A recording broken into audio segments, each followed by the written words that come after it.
Good morning, all of you. Today we will be starting with the next part of aggregate planning methods. Different methods of aggregate plannings are there, which I have listed below as one. First one is the graphic and the charting method. Graphic and the charting method. Second is the mathematical planning models. Third is linear programming models. The mathematical methods and the linear programming models, these parts we will not be studying in our syllabus. So today we will be studying only regarding the graphic and the charting method. So graphic and a charting method is a very simple method which draws the graphs or different charts and shows how the demands and the forecasting levels are fluctuating. To explain the graphic and the charting method, I have solved a numerical here. Please see on the screen. So here there is a numerical in which a firm has developed a following forecast for an item. For the company, during the months January to June, the forecasts have been done as 220, 90, 210, 396, 616 and 700. Average working days per month. The datas are given. In the month of January, the forecast is 220 and average working days during that month is 22. During the month of February, the forecast is 90 units and the available working days during that month is 18. So like this, work days available for each month is given, forecast is given from January to June, and on the other side from July to December. In all, from January to December, in the problem the forecasts are given and available work days per month is also given. The question asked is, prepare a chart showing the daily demand requirements. You have to prepare a chart showing the daily demand requirement. What is the demand requirement for each month? You have to prepare a chart. Then second question they have asked, plot the demand as a histogram. So you see the solution in the next page. If you see the solution, month, first column is months, second column forecast, production days available per month. First three columns are already given. So what is the step number 1?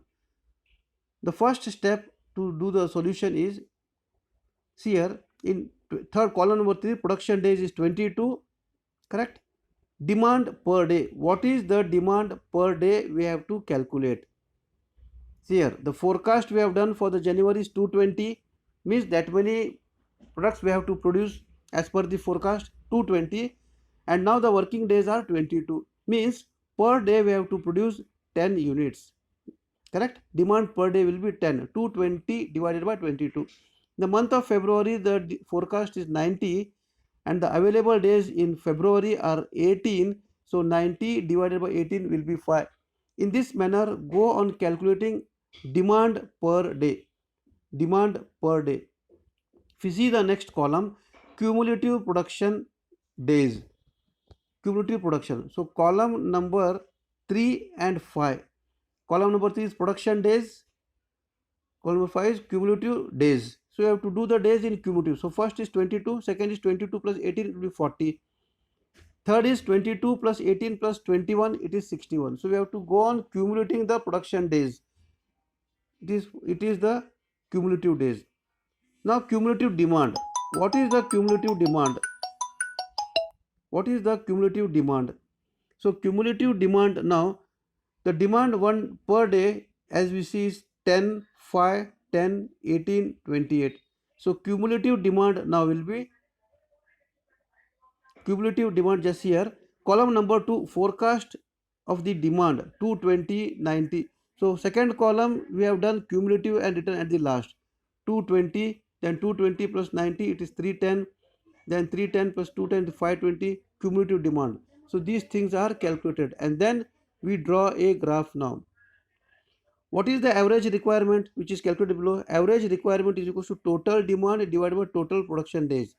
Total demand is 3500. See the demand cumulative demand is 3500. Last column, last 3500 means forecast demand column is the total demand that we have done 3500 divided by total production days. total production days are 250. So the average requirement is 14 units per day. 14 units per day. How to draw the histogram? Histogram. X-axis we have to write cumulative days. Y-axis we have to write demand per day. So cumulative days column 22, 40, 61 X-axis cumulative days versus demand per day. The demand per day. This we have to see. So first 22 days the demand was how much? 10. Correct? First 22 days. If you see a demand per day column number 4 and 5, you see demand is 10 and days are 22. So I have from 10 I have drawn a horizontal line up to 22. Next, for the next 40 days means 22 to 40 demand is 5. So the line from 5 is a horizontal. We have come down and from 5 we have taken a horizontal line. Then from 40 to 61, correct, the demand is 10. So once again we go up and from 10 we take a horizontal line. So like this cumulative days and demand we have to draw a chart. Such a chart is called as histogram. So this chart is very important from the examination point of view. I request all of you to study that chart thoroughly. Same graph I have drawn here with the points. Cumulative production days 40, 80, 120 and cumulative demand is there. That is the cumulative demand, last column. Correct? For days and columns I have selected the points and I have drawn the graph. So this is how we have to do the charting method. So the charting method, first 3 columns are given. We have to find out the demand per day, then cumulative production days, cumulative demand, and then we have to draw the graph of cumulative days versus production demand. Correct? So such like this 2-3 problems, you all of you solve it, practice it. If you have any doubt, you can also ask me.